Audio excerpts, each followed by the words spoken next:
Thursday, she said, you show me yours and I'll show you mine. He did. Why didn't she just get on with it and publish the advice if she's had it? David Lammy seems to think that the law does not apply to Angela Rayner just because she's not Prime Minister. Take a look at this. Look, I think there's a different arrangement and expectation for the Prime Minister than there is in this context. Okay. We're not yet in government. But there is...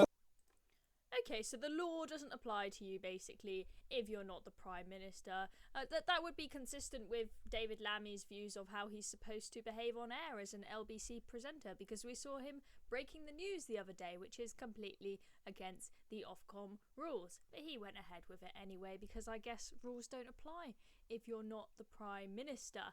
Now, Angela Rayner has been quite a hypocrite on this, because take a look at what she had to say about Boris's law breaking. Boris Johnson is not only a lawbreaker but a liar. He's not fit for public office and he's disgraced himself and continues to act like a, pound shop Trump in the way in which he tries to discredit anybody who criticises his actions, when actually a decent public servant would have done the honourable thing, would have had a little bit of humility and would have apologised to the British public for what they put them through. Well, Miss Rayner, how about you apologise for your mess up on your tax affairs? How about you apologise for the clearly, blatantly obvious lie that you were living in a separate house to your husband when you had small, in fact I think a newborn baby, small children to look after. You were living in separate houses as a newly married couple with young kids. Really? Don't believe it. He says he hasn't done anything wrong, that it's a witch hunt, that they've set out to get him from the beginning. What do you make of that response? I think it's a load of rubbish and he knows it, and that's why he didn't challenge his seat. That's why he's resigned, because he knows he wouldn't win that by-election, because he knows the public can see through this act, this clown act that he puts on, whereas it's pretty obvious that that report is very damning into what happened, and he's disgraced himself and he should apologise to the British people, and Rishi Sunak shouldn't have propped him up for as long as he has, and the British public shouldn't be paying for the lawbreaker and the liar for his legal defence when he hasn't got a defence because he's banged to rights on what he's done. Well, that's aged well, hasn't it? And it's not just Angela Rayner looking like a total hypocrite, it's Keir Starmer as well. Keir Starmer seems to think that Nadeem Sahawi's tax affairs are worthy of him being kicked out and fired. But Angela Rayner breaking the law? Just fine. That Zahawi can't stay as Tory party chair. The very idea that he can be discussing and negotiating his own tax affairs with the body that he's supposed to be running. Everybody knows it's wrong. He clearly isn't going to resign, and so the Prime Minister needs to show some leadership. This is a test of the Prime Minister. He promised us, his first words, integrity and accountability. Well, if those words mean anything, the Prime Minister should sack him, and sack him today, and show some leadership. Because if he doesn't, it's just going to be further evidence, I think, for the British public as to just how weak this Prime Minister really is.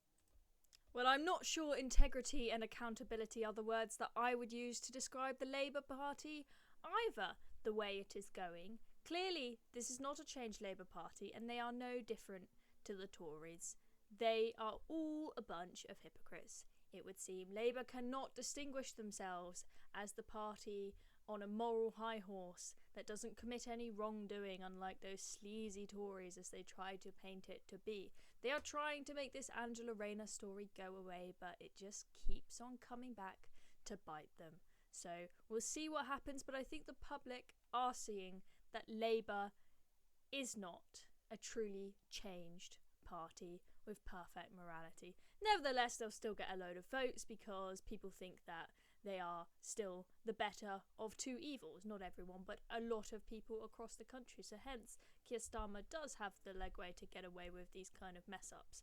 We will see if the front bench of the Labour Party will stay as it is until the general election. I think it probably will, but I think it's quite embarrassing that you've got a woman who lies on her forms about where she lives to get a load of money from selling her house, and you've got another woman who is meant to be the Chancellor, i.e. the person running the country's finances, who can't even write her book herself, and copy-pastes it from Wikipedia. Yes, that is Miss Rachel Reeves.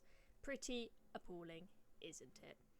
Welcome to the state of affairs in British politics. That is the best of talent that we can find to put on the front benches of both our opposition and those in power. Pretty rubbish if you ask me. And on that dreary note, that brings us to the end of this video. I'm Chloe Dobbs. If you like the video, make sure you subscribe to the channel and press the notification bell so you don't miss the next one. I will see you very soon.